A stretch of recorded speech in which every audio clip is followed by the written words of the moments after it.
Historically, when you think of a Honda CR-V, typical descriptors like comfortable, practical, and reliable quickly come to mind. However, if you want a compact SUV that has more off-road capability, this is where the CR-V has been sorely lacking in its near 30-year history. Well, for 2026, Honda is hoping to change your mind with the introduction of this vehicle. This is the first ever CR-V TrailSport. As you guys know, the TrailSport name first made its debut back in 2022 on the Passport, and this trim level is essentially Honda's answer to competitors like Subaru's Wilderness, Hyundai's XRT trim levels, and of course the Kia X-Pro models. Well, this week, as you can see, we are testing out the latest version of the CR-V, a 2026 TrailSport painted in this signature color called ash green metallic. It marks the first time that Honda is basically pairing their two-motor hybrid system with the TrailSport's extra off-road capabilities. So the big question I want answered for those of you who are looking for a more rugged version of the CR-V, is this new TrailSport model actually worthy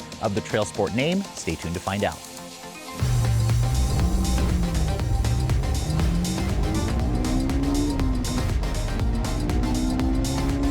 And before we start talking about the unique styling elements of the TrailSport version, let me first go ahead and remind you guys what's powering this thing. Now, unlike other TrailSport models from Honda, this is the first time, like I said earlier, that we're seeing the combination of their two-motor hybrid with the extra off-road capabilities of the TrailSport.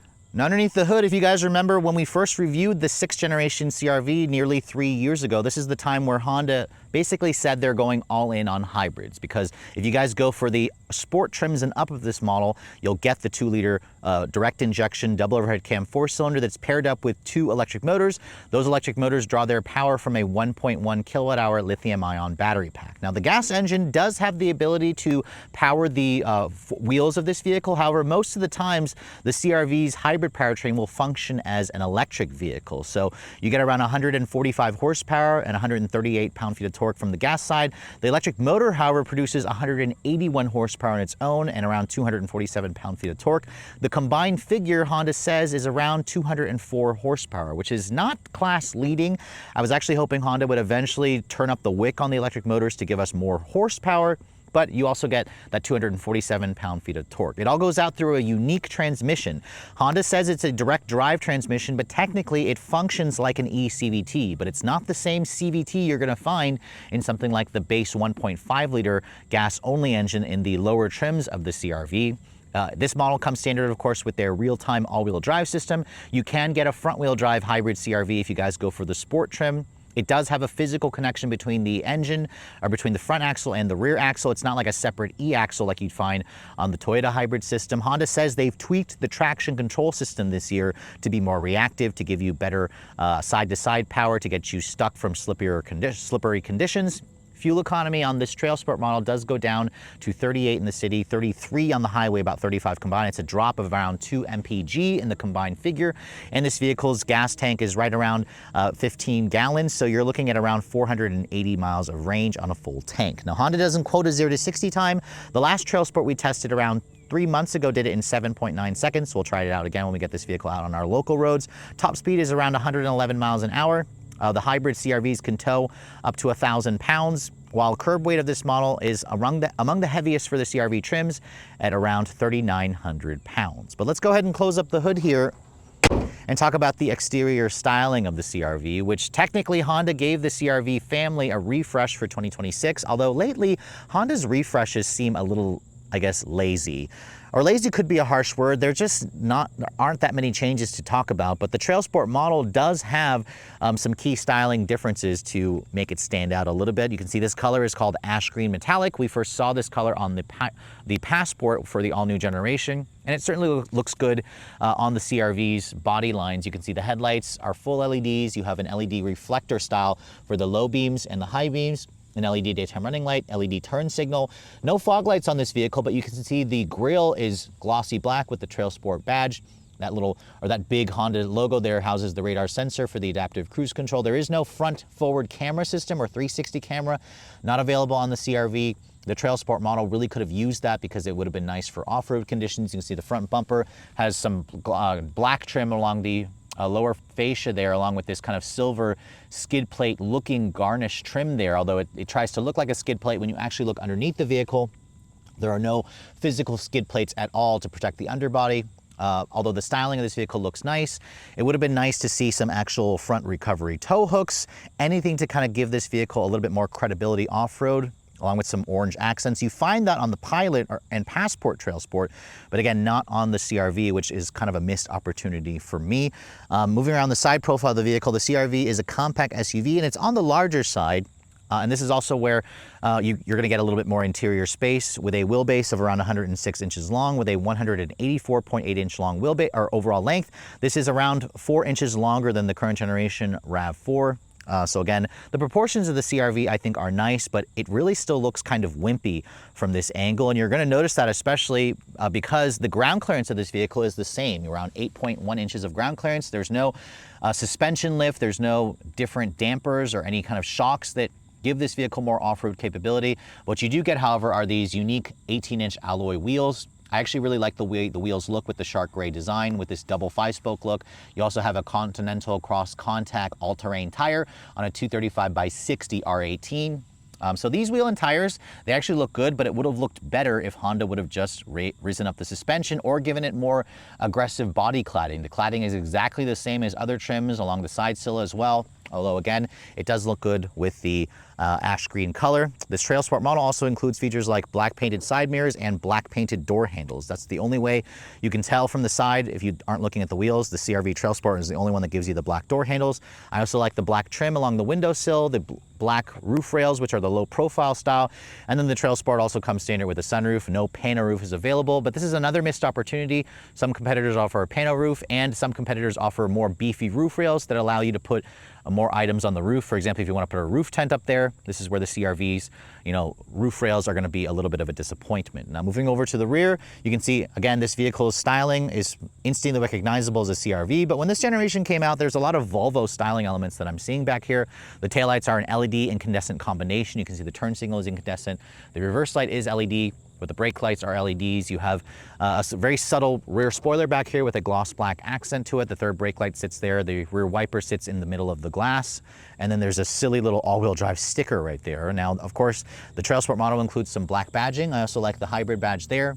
And then you can see there's the TrailSport badge there off to the side of the vehicle. No TrailSport badging at the rear or at the side area, just at the rear and at the front. You can see the rear bumper has more of that fake silver garnish piece there that tries to make it look like a skid plate, but it's not.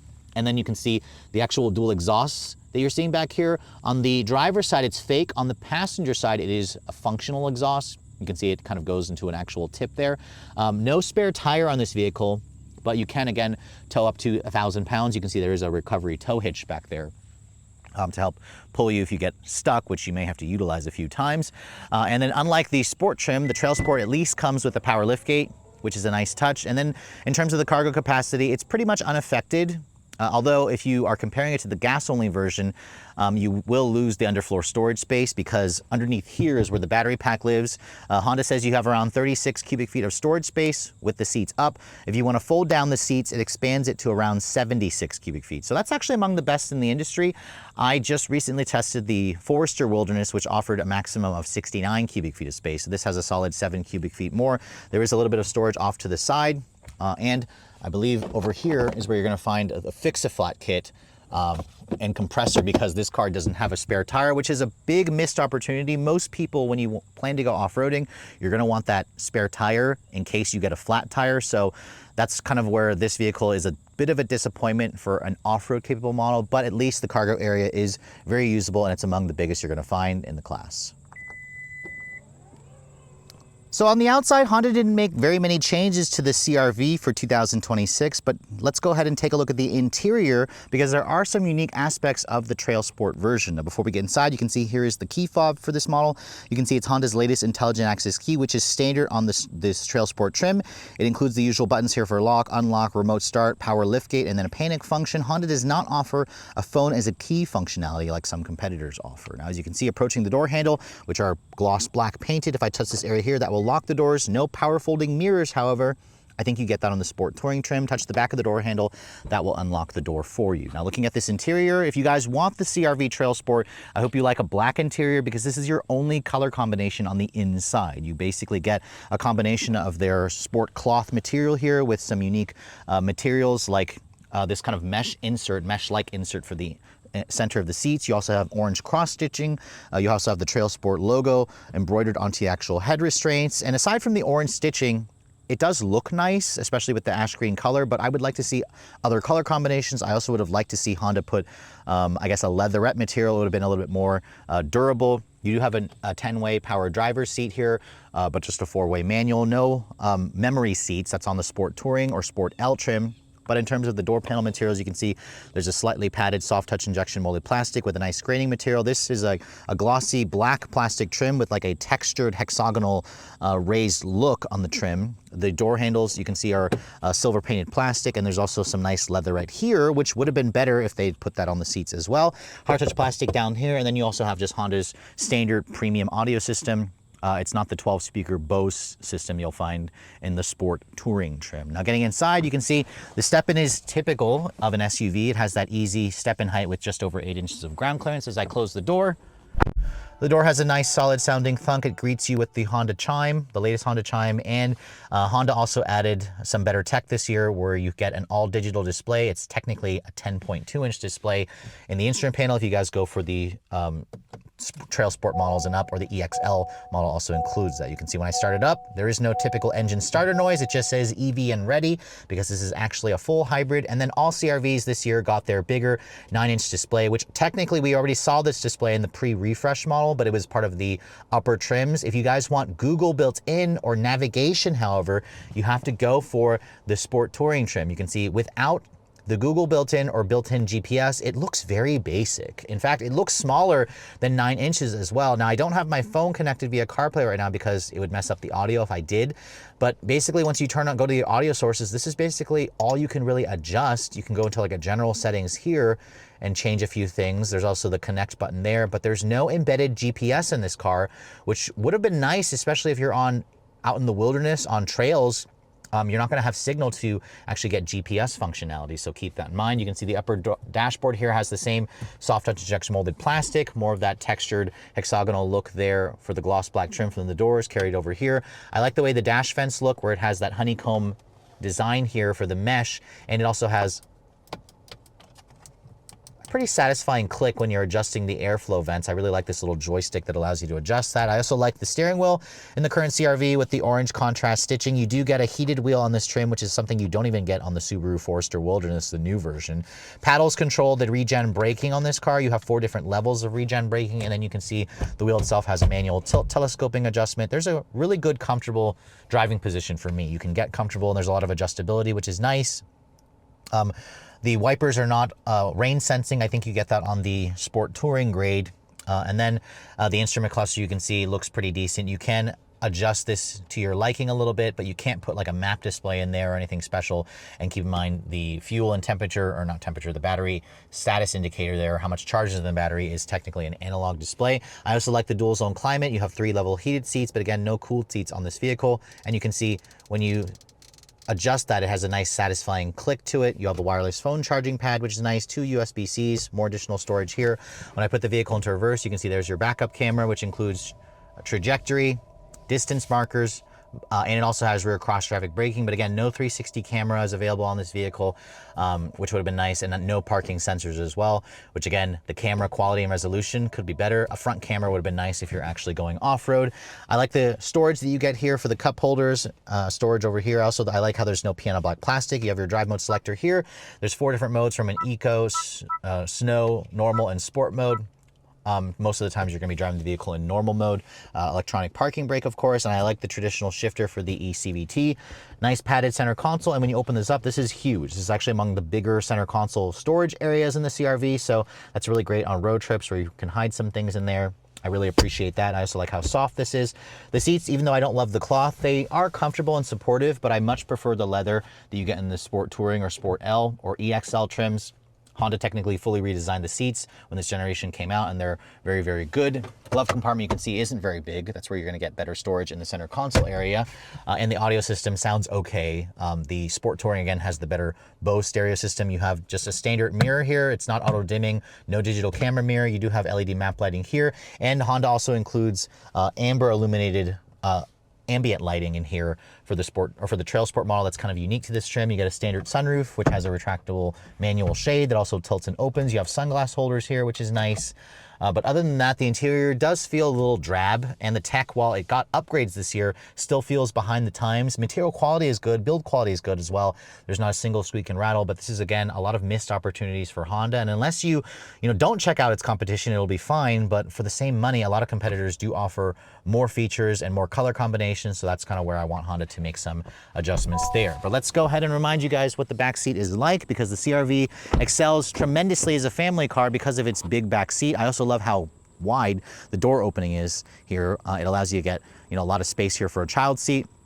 Material quality is hard touch plastic, so it is a downgrade from the front. It is padded over here, at least, with the silver painted plastic door handle, hard touch plastic here. And the CR-V's back seat also gives you the ability to recline. That's actually a pretty steep recline angle to get comfortable. And if you want, you can fold the seats down. Although with the hybrid powertrain, there's a noticeable hump here as it goes upward. So this is not going to be good if you want to camp. If you want to put a bed in here, you won't be able to do that because it's not a completely flat floor. So that's pretty disappointing how it does that. But once you get back here, you do find around 41 inches of legroom back here, which is among the best in the segment. And that's what makes the CR-V so popular with many families. As I get in and shut the door, you can see this is my driving position. I can easily stretch out, get comfortable, plenty of foot space. The floor is not completely flat, but it's pretty close. You have rear seat air vents, thankfully, back here, along with 2 USB-C charging ports. No storage pocket here, but you have one on the passenger side. And then if I fold down this, there's an armrest with cup holders here. The sunroof does eat up some headroom space, but there is a carve out here, which gives you back the headroom. You can see at 5'7". I have a solid maybe 4 inches of headroom clearance, so it's actually pretty good. Along with the excellent backseat space, I can get back here and cross my legs really nicely. And you can also theoretically fit 3 people across. So overall, the backseat is still excellent in this model. It has some good features like the vents and the USB charging ports and the recline function for the seats. I just don't like how it doesn't create a flat floor when you fold down the back seats. So Honda definitely hit a sales record last year with over 400,000 CR-Vs sold. So obviously for 2026, I wouldn't be surprised to see the company keep up that momentum, especially with the addition of this new TrailSport model. Now on paper, or at least when you first look at the TrailSport, you might be quick to just judge this car as basically an appearance package because it doesn't really have the kind of off-road upgrades that you would associate with some of its rivals like a Subaru Forester Wilderness, for example. I just had a chance to drive that vehicle earlier this week. But what the CR-V excels at, of course, is its on-road driving dynamics. And I think that's where a lot of people are going to, find some I guess, attraction to the TrailSport model because you do still get a lot of the trademark handling dynamics of this car without making a lot of the sacrifices. Because even though we are on, all-terrain tires, there's no changes to the suspension. There's no skid plates on this car whatsoever. And for the most part, it still drives and feels just like a standard CR-V. We still have the same 8.1 inches of ground clearance. We still have the same excellent 2-motor hybrid system, where this powertrain is unique because it functions primarily as a direct drive or as an electric vehicle at low speeds, or most of the times. It's only really at higher speeds, or if you really put your foot down, does the gas engine kick in to actually add its power. Most of the times when the gas engine is running, you're really just hearing the engine come on and create these fake shifts through the eCVT, through the direct drive transmission basically, to recharge the battery pack. But the transition between gas and electric is very, very smooth, and we still have a total of 204 horsepower. This powertrain has been basically ubiquitous in so many most recent Honda products. It's even going to be in the new Honda Prelude. Whereas the last CR-V Sport Touring that we tested did 0 to 60 in 7.1 seconds. The last TrailSport CR-V we tested out in California about 3 months ago did it in 7.9 seconds. So now that we're back home, I'm gonna be curious to see what I can get on my usual stretch of road. Now to get the best time, you basically have to put it in sport mode, and then you basically wanna brake torque it, and that will basically tell the transmission to stop fake shifting.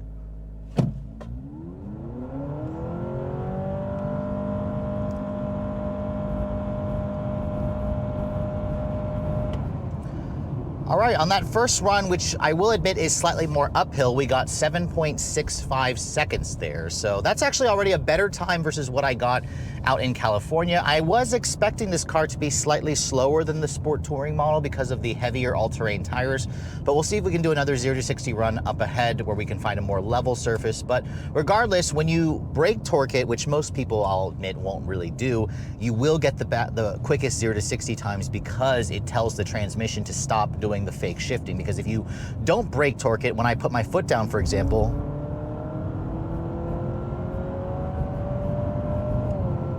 you can hear it actually creates these phony shifts, and it's nice because the CR-V drives like a traditional vehicle. You actually won't even be able to tell most of the times that it's a hybrid because it has the smooth 2-liter 4-cylinder engine kind of revving around. It's got the transmission that creates these shifts, and it feels like a conventional car, and I think that's what Honda was going for. Now, granted, this combination, the way it does that when it starts to shift, does actually slow the vehicle down, and I honestly think that that's probably one of the reasons why it doesn't get as good a gas mileage as its main rival, the Toyota RAV4 Hybrid. We'll talk about the real-world fuel economy later on. This model technically goes down a little bit in terms of fuel efficiency, but even though this car has the all-terrain tires, the CR-V's sportiness is still very much present. This is definitely one of the sportier driving vehicles, which I appreciate. The steering offers decent feedback, and it's also pretty quick in its responses. And when you drive around the car, it's really smooth, it's really seamless, it's easy to drive. And I also like the sounds from the engine. It's a very refined noise. And I think that, you know, for people who are used to driving Honda vehicles, especially like you want to, you know, dip your toes into the hybrid, the CR-V and Honda's Powertrain does a really good job at just making it feel like you're driving a vehicle that feels like home to you. So I think that's definitely an important, you know, trademark with the CR-V's Powertrain. Let's try another 0 to 60 run here. This time the road is pretty flat, so I want to see what we can get this time.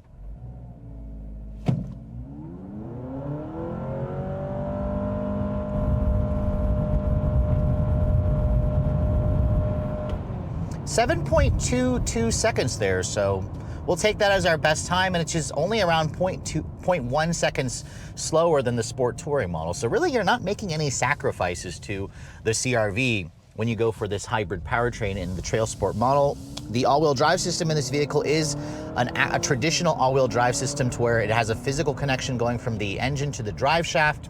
And Honda has tweaked the traction control this year. It's not unique to the TrailSport to basically allow it to be more reactive, to send power to the wheel that needs it most to get you out of slippery conditions, or if you're stuck, for example. I had a chance to drive this vehicle in these really, really sad off-road trails 3 months ago out in San Diego area, and it really kind of reminded me that Honda probably understands that they expect most CR-V TrailSport owners to not take this vehicle into serious off-road conditions. The most you're probably going to do is just, you know, a dirt trail. That's really what Honda intended this vehicle to do. Visibility is still good. You can see out of the front, the side, and the rear nicely. No digital camera rearview mirror, no 360 camera is still available on this car, no heads-up display. Those are all features that you can get, I believe, on the Acura RDX, but Honda limits its availability on a CR-V to protect the Acura. These seats in my test car here, the cloth seats on this TrailSport, are fine. They're not what I would call, you know, luxurious feeling, and I really would have preferred if Honda used like a leatherette material that's something a little bit more durable, something that you could easily, you know, clean off if you know, happen to go off-roading and you have some like mud, for example, that you get on the seats. So I find that to be a little frustrating how it has a cloth seat as opposed to a leatherette material. I think that would have been the better choice. But let's try one more 0 to 60 run here. This time I'm not going to brake torque it, and I can show you what the difference in acceleration is. Definitely feels noticeably slower. I like the sound. 7.8 seconds there. That's with it on level ground, so it does shave off about a half a second when you brake torque it, and you know, it doesn't do the fake shifting, even though it's the more traditional feel. As an enthusiast, I prefer to hear that. But in terms of the fuel economy, let's go ahead and talk about that, because the last CR-V Sport Touring that I tested got around 34 mpg in mixed driving, 31 on the highway. This model, surprisingly, it did a little bit better, and it's technically rated to do less. So I don't know if Honda made some tweaks to the all-wheel drive system, to the two-motor hybrid system. They said they didn't, for at least not for the powertrain. They did for the traction control system. But in my week's worth of testing, I averaged around 36 mpg in mixed driving, mostly city. On the highway, it went down to about 33. So not the best That's where a RAV4 hybrid can easily do 3 mpg more, at least the current one. I haven't had a chance to drive the new one. I'll be driving that next month. But it's not bad. I mean, on a full tank of fuel, the trip computer was showing around just under 400 miles of range. Theoretically, you should be able to do 480 miles of range. I did just over 400 miles of range. So that's not the best in the class, but the CR-V's fuel tank is on the smaller side, but it's still very impressive efficiency, and it's no wonder why the CR-V's hybrid powertrain continues to be the up-level powertrain. I wouldn't be surprised to see Honda discontinue the base gas engine at some point, as they tend to move toward full electrification. Toyota just did that for the RAV4, of course, for the new generation. So Honda I wouldn't be surprised if they follow suit there. But overall, the CR-V is still a really nice driving vehicle out on the road. The TrailSport model really is truly just mostly an appearance package. But hey, if you want to go onto dirt trails, it already comes with the all-terrain tires and the better looking wheels. This ash green color is certainly nice. The infotainment system is their 9-inch touchscreen, which is now standard this year. It has Apple CarPlay and Android Auto that's wireless, but to be honest, it's still very small. Other competitors are doing a 12-inch display, some of them doing it as standard, some of them doing bigger than 12-inch displays. So this is where Honda has some issues. They really need to do something about the infotainment system. I do like the all-digital display, but in terms of technology, the CR-V is lacking. In terms of premium features, the CR-V is lacking, but at least it still excels at the basics with a great powertrain, good handling, refinement. The interior stays mostly quiet. Even with these all-terrain tires, it's not a lot noisier than I expected it to be, considering the tires are a little bit more aggressive. And its real-world fuel economy is good, but not the best, but it's certainly going to impress. So overall, I'm looking forward to seeing what Honda plans to do with the CR-V over the next few years. But you know, if you're a Honda loyalist, the TrailSport model, I think, could be worth a look, as long as you perfectly understand that it's mostly just an appearance package. For me personally, though, I would just get the Sport Touring.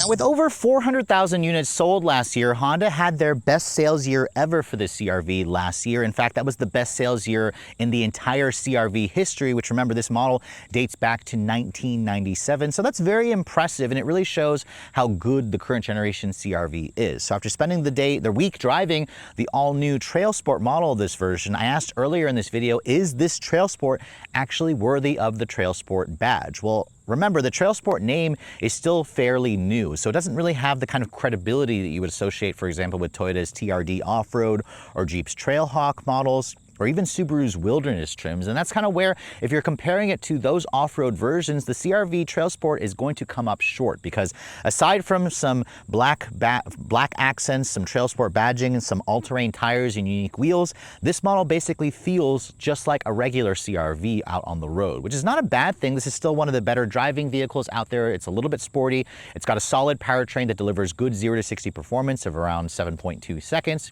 And it also gets decent real-world fuel efficiency, and you really don't make any sacrifices out on the road, even with these all-terrain tires, which remain quiet, remain very stable, and they have good grip around corners. So the CR-V still excels there. The look of the car is also still very much kind of vanilla, but at the same time, it's timeless. I think it's going to age extremely well. The interior is where Honda has, again, a missed opportunity here, where they could have added their bigger 12.3-inch display. Navigation, for example, is not included on this trim.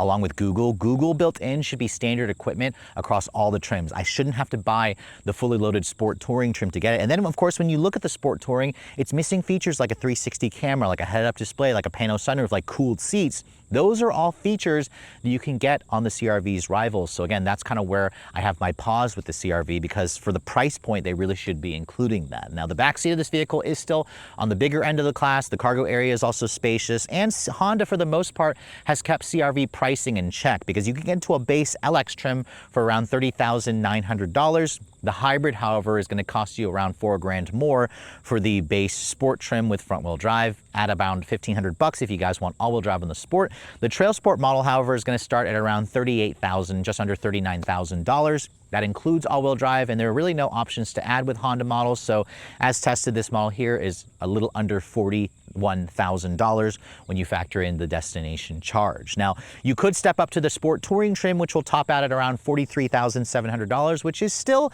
on the lower end of the class, although it's starting to creep up in price, because you can find something like the Subaru Forester Wilderness that I just recently tested, and that was around $42,000. So not that much more than this vehicle, and it does include some features that the Honda doesn't have, although the Forester was significantly slower in real-world driving, but it also has way more off-road capability.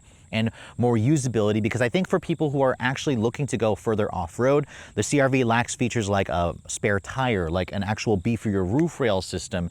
And those are features that I think people are really going to be looking for when you're planning to go off-road. So my recommendation, check out its competitors. Unless you're really loyal to the CR-V, the TrailSport model to me doesn't seem worthy of the TrailSport badge, but this is kind of like a first iteration. I would be surprised to see Honda learning from those mistakes whenever we see a next generation CR-V, because remember, this is the first time they are pairing their hybrid system with the TrailSport name. But just also keep in mind, I think for the majority of people, you're better off just buying the Sport Touring and just putting a set of all-terrain tires on the CR-V for a little bit more traction. But with all that said, hope you guys have enjoyed my full overview on the brand new 2026 Honda CR-V TrailSport. If you're also looking to see the latest cars I'm testing, be sure to follow me on Instagram at redline_reviews. Like us on Facebook, and as always, guys, please keep subscribing to the Redline Reviews YouTube channel for all the latest reviews. Thank you so much for watching. I'll catch you all in the next video.